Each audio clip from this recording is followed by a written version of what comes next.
All right, shalom everyone. How's everybody doing? We're gonna go ahead and get in part two of our iniquity video.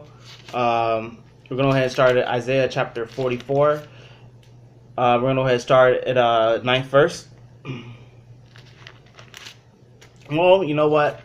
Let's go ahead and start at the eighth verse. Fear not, neither be afraid. Have I not told thee from that time and have declared it? Are ye even my witnesses? Is there a God besides me? Yea, there is no God. I know not any. Well, the Most High is the only one. So you're Jesus. That's cut right there again. 9. They that make a graven image are all of them vanity, and their delectable things shall not profit, and they are their own witnesses. They see not nor know that they may be ashamed. Basically, these idols here are nothing. 10. Who hath formed a god or a molten of a graven image that is profitable for nothing? Who did that? A lot of you idolaters did that, but you gained nothing from it. All right. Behold, all his fellows shall be ashamed, and the workmen, they are of men. Let them all be gathered together, let them stand up, yet they shall fear, and they shall be ashamed together. Meaning, in the end days, you're going to be shamed, and you're going to feel real dumb and real guilty that you were serving these idols and they really meant nothing and they really had no power whatsoever. That's going to break a lot of people's hearts, and it's going to be their own undoing. It's going to be actually their own undoing because they didn't take the time to research it. All right. The smith with the tongs both worketh in the coals, and fashion it with hammers, and worketh it with the strength of his arms. Yea, he is hungry, and his strength faileth. He drinketh no water, and is faint. Meaning they're going to work day and night to try to make sure that this idol looks good, but even they're going to try to put their body in harm's way for this idol, but it's going to be all in vanity. Right? The carpenter stretcheth out his rule, which is his ruler. He marketh it out with the line, and fitteth it with planes, and he marketh it out with the compass, and maketh it after the figure of a man. Well, we read earlier, that you're not supposed to make any kind of image of, the Most High, or anything that's like man, woman, beast, a fowl in the air, or a beast of the sea, or anything that creepeth on the ground of the earth. That right there is an abomination of the Most High. So you got a lot of you people out there, you need to listen. You actually need to read your scriptures, because you're not listening to the word of the Most High. You're actually listening to what Paul or what Jesus or within Matthew, Mark, Luke, John, whatever, any of these other, false books over here in the New Testament. You're listening to those guys. You're not reading what the Most High said, and that's going to come back to haunt you. Right? Start over at 13. The carpenter stretcheth out his rule. He marketh it out with a line. He fitteth it with planes, and he marketh it out with the compass, and maketh it after the figure of a man, according to the beauty of a man, that it remain in the house. He heweth him down cedars, and taketh the cypress and the oak, which he strengthened for himself among the trees of the forest. He planted an ash, and the rain doeth nourish it. 15. Then shall it be for a man to burn, for he will take thereof and warm himself. Yea, he kindleth it and baketh bread. Yea, he maketh a god and worship it, and he maketh it a graven image and falleth down there too. So basically, you set this graven image up, and you sit down there, you bow down to it, you worship it, you give it all this praise, which, you're going against the 10 Commandments. Thou shalt know the gods before me, thou shalt not bow down thyself to it. That right there is contrary to the laws, but yet still a lot of Christians want to sit there and say, oh, well, we don't have to follow, the thing about eating pork, shrimp, crab, lobster, but, if you're a homosexual, you're going to go to hell. Or, if you follow any other false god, if you follow Allah, if you follow the Catholic Church, all this other BS that they try to come up with to defend their Jesus and their, terroristic religion, because Christianity, let's just be real, go ask the Native Americans, is Christianity a religion of peace or terrorism? Go ask, the Black Americans, is Christianity a religion of terrorism or peace? Go ask the Africans, is it a religion of peace or terrorism? Every religion at some point or another was spread by the sword. So it's so terroristic in nature. Either you accept it or you die. So that there, nowhere can you find religion and in the book. That's right there is another form of idolatry. It's all made up. It's man-made. Christianity, Judaism, Islam, Confucianism, all the other garbage that's out there. It's all made up and it's man-made and it has a lot of flaws. All right. 16. He burneth part of it in the fire, the part thereof he eateth flesh, and roasteth it, and is satisfied. Yea, he warmeth himself, and saith, Ah, I am warm, I have seen the fire. Well, basically, you sit there and you take this same fire that you made this idol god with. You sit there and you warm yourself up. You cook your food. That right there is food.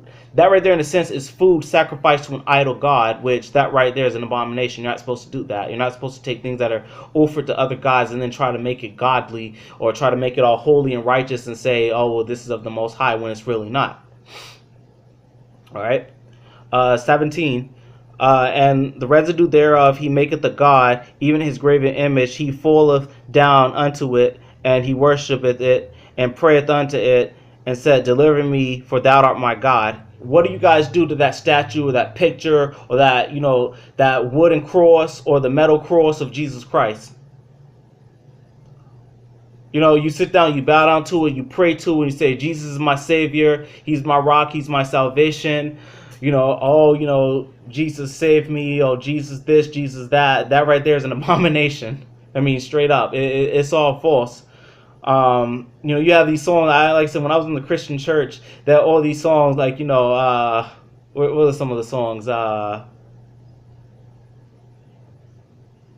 can't think of some of the songs right now, but they had a lot of songs just, dedicated, oh, yeah, I remember. It was like, I surrender all to Jesus, Come on, man. Like, you don't surrender anything to Jesus. You're supposed to give everything to the Most High. But, yeah, still, that's part of the confusion, of this idolatry. So, as I say, Jesus isn't shit. I don't care if that offends anybody. I could really care less, but, he's not. And it's been proven by the Torah and the Tanakh that Jesus is a false god and he's not worth anything. He's nothing. And if you're really smart, you won't sit down and bow down to a god that your foreparents were forced to worship, and if they didn't worship, they would be put to death or tortured. That's madness right there. But a lot of people will come and say to me, well, how dare you, reject Jesus Christ? You reject the Father. No, I'm not rejecting the Father. I'm acknowledging the Father. I'm just rejecting your false god. Well, and you like to go to the New Testament and say, well, he who rejected the, Son, you also reject the Father. Where does it say that? Where does it say that anywhere in, Genesis through Malachi? You can't find that. You can only find that in the New Testament. So, I'm not rejecting the Most High. When you keep His laws, that's when, you know that you love the Most High and you want to follow the Most High by trying to keep His commandments. All right?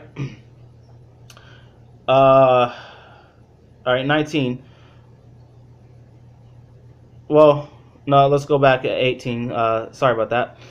They have not known nor understood, for he has shut their eyes, which means he's confused you. You don't see. He's talking about your spiritual eyes, not your physical eyes. He shut their eyes that they cannot see, and their hearts that they cannot understand, which means you hold on to this, idle philosophy, that's this vain, thought process that any and everything that someone tries to say and tell you if it's wrong, you completely reject it. Okay? So you don't have any understanding. No hay conocimiento. Alright? Sorry if I speak Spanish. Sorry about that. I gotta make another video about that. My primary language is Spanish. Right, 19. No one considereth in his heart, neither is there knowledge nor understanding to say, I have burned part of it in the fire, yea, I have also baked bread upon it, upon the coals thereof. I have roasted flesh and eaten it. I have, and and shall I make the residue thereof an abomination? Shall I fall down to the stock of a tree? 20. He feedeth on ashes and deceiveth the heart, hath turned him aside, that he cannot deliver his soul, which means he's not going to save you. Jesus is not going to save you. Sorry. Nor say, is there not a lie in my right hand? Well, is there not a lie right there in front of you, saying that this Jesus Christ here in your right hand is not a lie? Of course he's a lie. All right. All right, let's go ahead and go to Ezekiel chapter 20 and verse 6 through 13.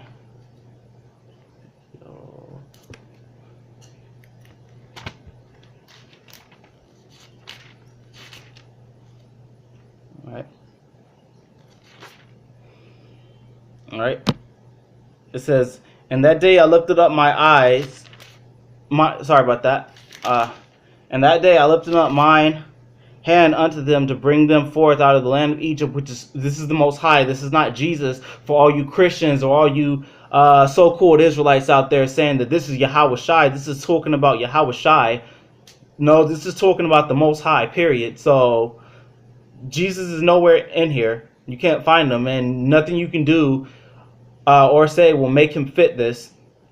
Out of the land of Egypt into a land that I had espied for them, flowing with milk and honey, which is the glory of all lands. Well, the glory of all lands is Israel, and we see that over there in the land of Israel now, where the so-called Jews over there, that claiming they're Israelites, well, they call themselves Israeli, but that's how you know they're not. But you have the Arabs that really want that land, and even you have some Christian doctrine and theology just says, oh, well, that's the Holy Land. Well, you tell me, for argument's sake, let's say that the Bible's false. Let's just say that all the stuff here in the Book of Remembrance, Genesis through Malachi, is false. If it is false, tell me this: why is it they're fighting over this land? What makes this land so special? And each of these books, the so-called Abrahamic religions, Christianity, Islam, and Judaism, it says that Israel is the Holy Land. So why is it that everyone's trying to get this land? Everything's centered around Israel. So, that's a question that I raise. But anyway, that's a different, topic for a different day. 7. Then said I unto them, cast ye away every man the abomination of his eyes, and defile not yourselves with the idols of Egypt. I am the Lord your God. So he's saying that he is your God. Get rid of all these idols. Get rid of Baal or Hathor, which was the golden calf. Get rid of Mammon. Get rid of Satan. Anubis. Amun-Ra, Jesus, Horus, Mithra, Dionysus, Zeus, all those false pagan, Serapis. Get rid of all that. He told you get rid of all that, but you still haven't gotten rid of it. All right. Let's see. All right. Sorry about that. I got a little carried away. 8. But they rebelled against me and would not hearken unto me. They did not every man cast away the abomination of their eyes, neither did they forsake their idols of Egypt. You're still keeping your Egyptian, modern day Egyptian idols today, like Jesus and Paul.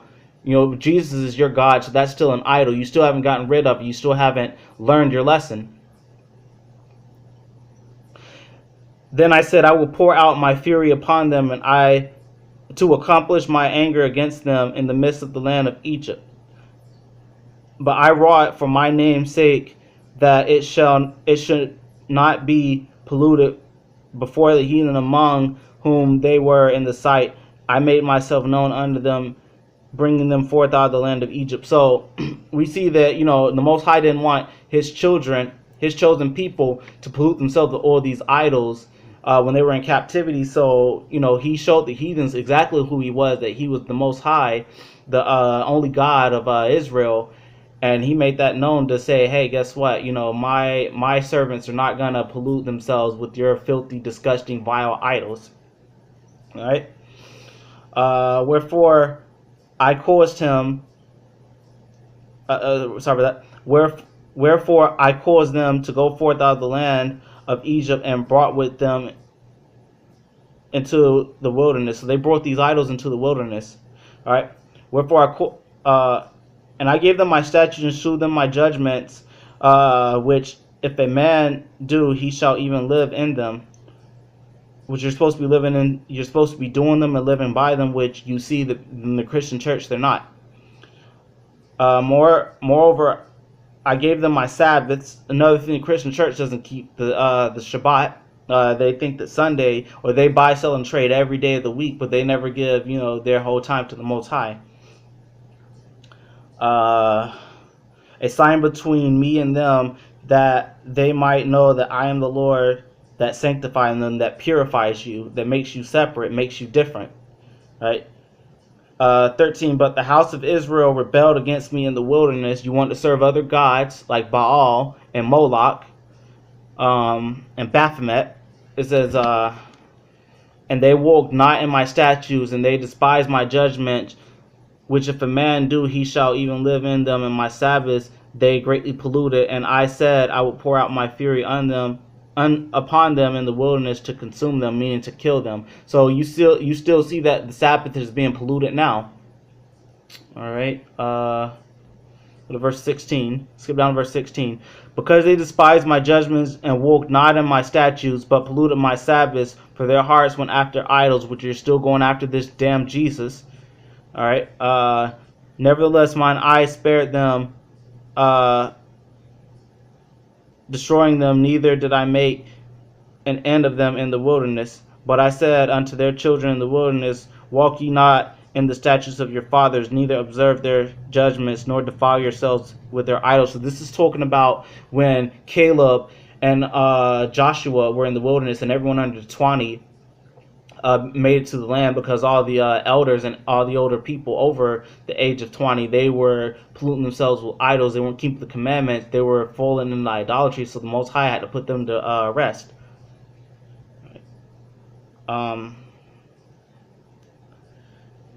19, I am the Lord your God, walk in my statutes and keep my judgments and do them, and hallow my Sabbaths, and they shall be a sign between me and you, and that ye shall know that I am the Lord your God.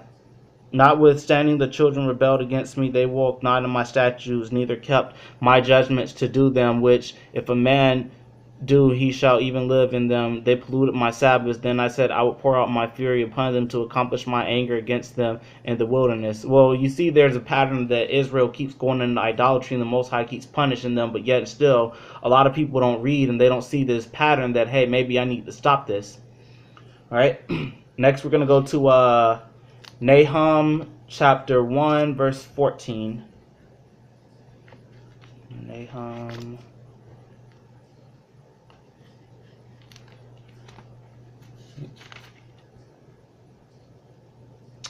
All right, and it says, and the Lord hath given a commandment concerning thee, that no more of thy name be sown out of the house of thy gods. Will I cut off the graven image and the molten image? I will make thy grave, for thou art vile. Behold, upon the mountains the feet of him bringeth good tidings, that publish peace. O Judah, keep my solemn feasts, meaning all the feast days and all that. And basically saying, like, all the molten images, the graven images, Most High is going to put an end to that. O Judah, keep my solemn feasts, perform thy vows, for the wicked shall no more pass through thee. He is utterly cut off. So, it says the wicked, all the idolaters, they're going to be cut off. They're going to be put down, because that's an abomination. The Most High doesn't like idol worship. That's the number one rule that you're not supposed to break. You're not supposed to break any one of them, but you're definitely no idols before Him. Don't give praises to them. All right. Next is Habakkuk 2:18 through 20. Habakkuk. All right. Says, what profiteth the graven image that the maker thereof hath graven it? The molten image and the teacher of lies. Jesus, is a teacher of lies. Paul is a teacher of lies. Allah is a teacher of lies. Muhammad is a teacher of lies. Confucius is a teacher of lies, etc. All these images and false prophets, they are teachers of lies. All right. That the maker of his work trusteth therein to make dumb idols. They're dumb idols, meaning dumb. They can't speak.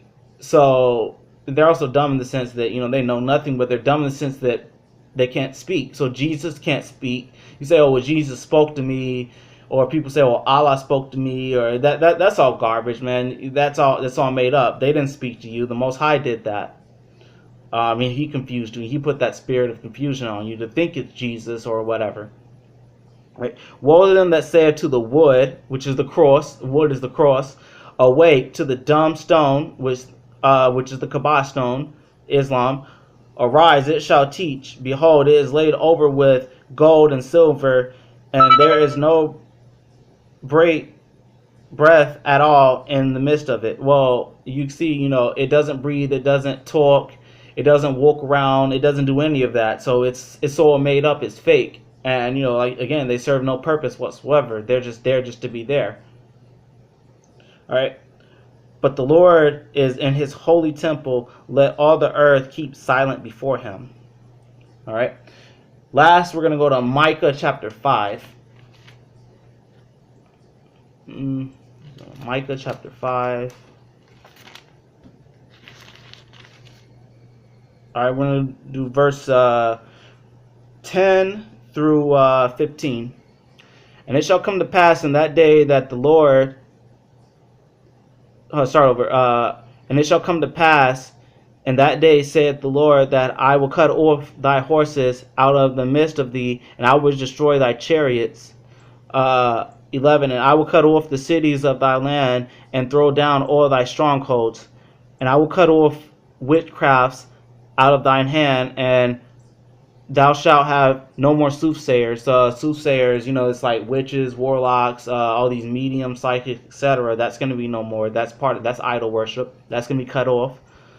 Thy graven images, Jesus, Cesar Borgia, your statue in Brazil, all your stuff in the Christian church, that's going to be put down. Well, also I cut off, and thy standing images out of the midst of thee, and thou shalt no more worship the work of thine hands. Meaning all these, crosses and all that, you're not going to be bound down and worshiping to them, because the Most High is going to completely annihilate that. And I will pluck up thy groves out of the midst of thee, so I will destroy thy cities. Destruction is going to come. And 15, sorry about that. And I will execute vengeance and anger and fury upon the heathen, such as they have not heard. Well, the heathen, yeah, they're going to get it, but also, Israel, they're going to get knocked upside the head too for their idol worship. So again, in short, the conclusion of this video is, guys, keep the commandments, stop going in this idol worship, stop calling on the name of Jesus, stop falling down to him, stop praying to him, stop trying to do anything related to Jesus, because obviously you've been praying to him and nothing's significant has been happening in your life. You've been praying to a false god, and you have no results. So it's now time to turn back to these laws, statutes, and commandments, so we can go home and so we can be blessed. Because anyone that keeps these laws, statutes, commandments, they're going to be blessed. Israelite or non-Israelites, you're going to have, you have Israelites, you have non-Israelites, sorry about that, that are trying to keep the commandments. And, when you're in the kingdom, you're going to have to keep the commandments anyway. Perfect example is the tabernacle feast. You're going to have to keep that in the land, or, punishment for that is death. So a lot of Christians say, well, there's going to be no death in heaven. Oh, the kingdom, yes, there will. You don't go to the Feast of Tabernacles, you will be put to death. That says, the scriptures. You can go find that. So with that, I want to say shalom, and hope you guys enjoyed the lesson.